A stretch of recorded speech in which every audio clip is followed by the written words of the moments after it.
So, I'm back at it again to review another Pokemon set. If you didn't see the last video on base set, then what are you doing? Go watch that before watching this one. It gives you a basic idea of what I'm trying to do here, and I want to try to cover every set, so I had to start somewhere. After base set released in 1999 to critical acclaim, it was only a matter of time before the Pokemon Company released a new set. And while their next set, Jungle, didn't have as many cards as base set, 64 compared to 102, I would still definitely say that it was influential to the success of future Pokemon card sets, as well as introducing a new artist who did most of the cards in the set. But this set also introduced many popular Pokemon from Generation 1, such as the Snorlax, Eevee, and its evolutions. But enough intro.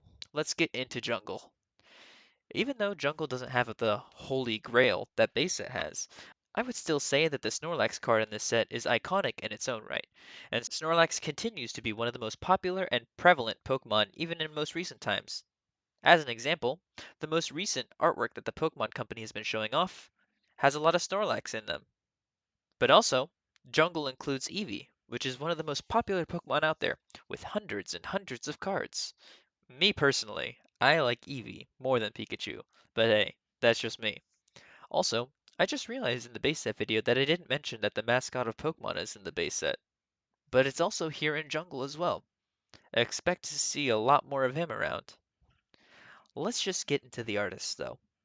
Keiji Kinebuchi returns once again from the base set. This time, they only worked on 5 cards, as opposed to the 36 that they did in the base set, but that's probably because there are way less trainer cards in Jungle. Since they didn't do nearly as many cards in the set, I can more closely analyze the ones that they did do. Compared to the ones that Kinebuchi did in base set, for some reason I feel these are a bit better when it comes to effects and liveliness of the Pokemon. For example, the Pokeball looks a lot more detailed with effects shooting off from it. The Oddish is looking around in a field of grass. The Gloom looks straightforward as it stands on a tree stump in some sort of forest. And then there's the Vileplume, which is just sort of standing there in front of a weird green background. My idea is that this is because they probably just did the hollow pattern and turned it into a non-hollow, which looks a little less dynamic, but at least it's still a decent looking Vileplume, I guess. But I still appreciate the cool little 3D Pokemon artwork that Kinebuchi did for this set, and it's nice to see them still doing artwork at this stage. Now, let's move to Ken Sugimori again. As he did do a lot of cards for the previous set, he also did a few for this set, 17 compared to 46 in the base set, which is significantly less. But also, like I said for Kinebuchi, there are significantly less trainer cards in this set, so that most likely adds to the amount of total cards. The holographic cards that Sugimori worked on here were the Mr. Mime, Nidoqueen, Scyther, Snorlax, Venomoth, and the Victory Bell. All of these holographic cards follow similar patterns to the ones in base set, but I did notice something while looking at the holographics. Something different from Jungle to base set is that a lot of the holographics got non-holo versions as well. So the backgrounds that Sugimori created for the non-holo versions of the cards carry over to the holographic cards. For example, the Venomoth has a nice field in the background, and the same field can faintly be seen in the background of the holographic card. It might be easier to see on the Nidoqueen, actually. You can clearly see the color distinction that shows the field and the trees as the different parts of the holocard. Sugimori's style from base set still converts over to here, having the realistic backgrounds like in the Nidorina and the Victory Bell, and the colorful backgrounds like in the Paris card. Another notable card in this set that Sugimori did would be the Pikachu, which is pretty cool, and I can't really say whether I prefer the one from Jungle or the one from base set. Sugimori continues to prove that the consistent artwork of Pokemon is good, so I suppose I'll move on to the person who worked on the Charizard and base set, Mitsuhiro Arita. While every other one of the previous artists got the amount of cards they made cut by a pretty significant amount, Arita got to do 19 Pokemon, just like in base set, and he also did some of the holos in the set as well. The Clefable, Electrode, Kangaskhan, and the Wigglytuff. It's cool to see that the first Dodrio is also done by the same person who did the first Doduo. But I also really love the Cubone from Jungle, as the atmosphere of the card really radiates an almost lonely but curious feeling for me, with the stars in the background and the Cubone looking up.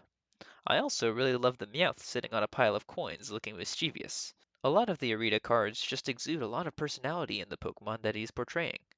Like, even a Pokemon like Lickitung, who I don't find particularly interesting, can be shown doing something pretty interesting as it tries to eat some sort of food from a tree.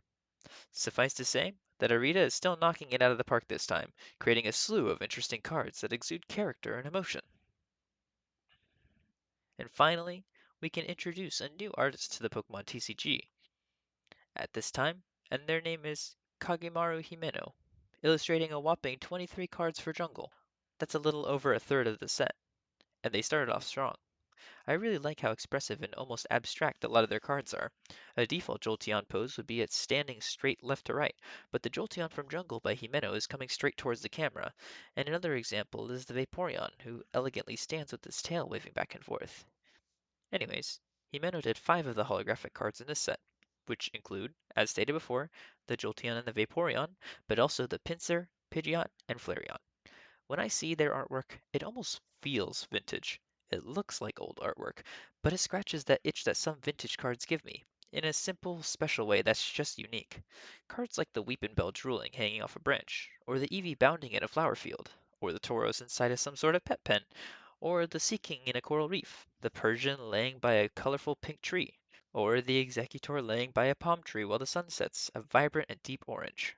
I really enjoy looking at the thick outlines with the dynamic and flowy kinds of Pokemon that they were able to do. I'll try to include some kind of slideshow to show off some of the artwork, but I'm really impressed with Himeno's introduction to the Pokemon TCG. Himeno currently has 653 cards, which is almost gaining on Arita. It makes me happy to see a talented artist still working on the Pokemon TCG all these years later. And that's Jungle, a monumental set for the Pokemon TCG that introduced the card game world to Eevee, Snorlax, and many other special Pokemon from Generation 1. Also, looking at the prices for the cards in the set, if you aren't upset by picking damaged cards up, the full complete Jungle set will set you back around $85 to $90, which honestly isn't that bad at all. Considering the fact that just buying a single damaged base set Charizard will set you back around that much. Also, considering that a lot of modern sets can cost you up to hundreds and hundreds of dollars, $90 seems kinda like a steal. As the second set after the first, Jungle is a really good follow-up that expands the Pokemon TCG a little further into the public ear. Thanks for watching.